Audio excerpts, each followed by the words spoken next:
So I want to bring you guys this video. I want to show you guys this reporter face when the other lady asks him, what about the American citizens that are living in the Gaza Strip? Biden is co-signing and signing off on this. He's trying to say, oh, I don't believe there's 6,000 people dead in the Gaza Strip. Granted, it's probably a lot more because it's going to take months to dig most of those people out the rubble with 22,000 bombs dropped on a small open-air prison. Watch this reporter's face. Check it out. Remy, we have to ask what this means for civilians and in particular American citizens living in Gaza. Yeah, from what we understand, Lana, inside Gaza, we are not there. We cannot. It ain't looking good. There was 54 reporters reported deceased. One of them lost his whole family. And Netanyahu is claiming to, oh, we're just going after Hamas. Oops. Oops, we hit a hospital. Oops, we hit a school. Oops, we hit apartment complexes and homes. Oopsie. Listen to this. And from what we're seeing from the few reports that are coming out, chaos is the word. Total chaos, absolute chaos. The life of more than 2 million Palestinians, citizens, most of them have been turned upside down. It's being described as a new, tragic kind of hell on earth. The pain and the suffering that we've been seeing over the past 3 weeks.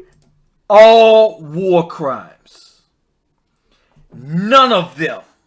Netanyahu was up for war crimes on numerous occasions, especially in 2014. I knew what he was going to do in this occasion because I remember 2014 when the 2 schools he just bombed full of women, children.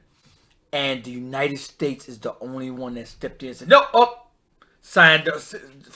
voted no for Netanyahu. Now, look at this. The families are upset. They were threatening to protest if Netanyahu didn't meet with them today because they read and saw in the news that Netanyahu and Israel was bombing tunnels, indiscriminately bombing, and they're like, wait a minute, our families are still in there. Why are y'all bombing so much?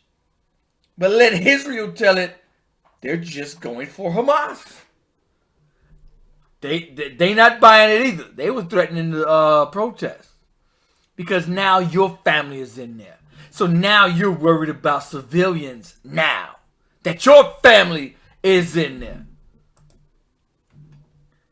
Let me tell y'all something. The nerve of Biden to question the amount, and 7,000, that is super low. 22,000 bombs dropped on hospitals, schools, convoys, houses.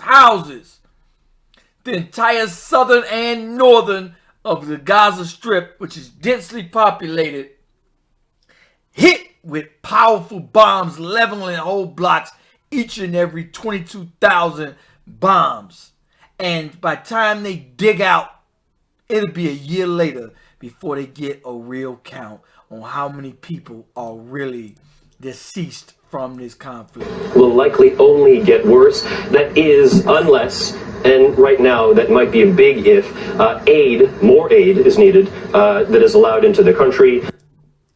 And no water, no food, no gas, no electricity, no communication, no ambulances. Hospitals are pretty much kaput.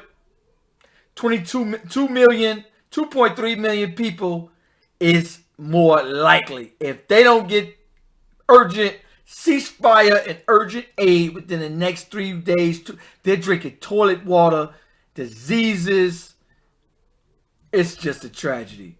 6,000 is tremendously low.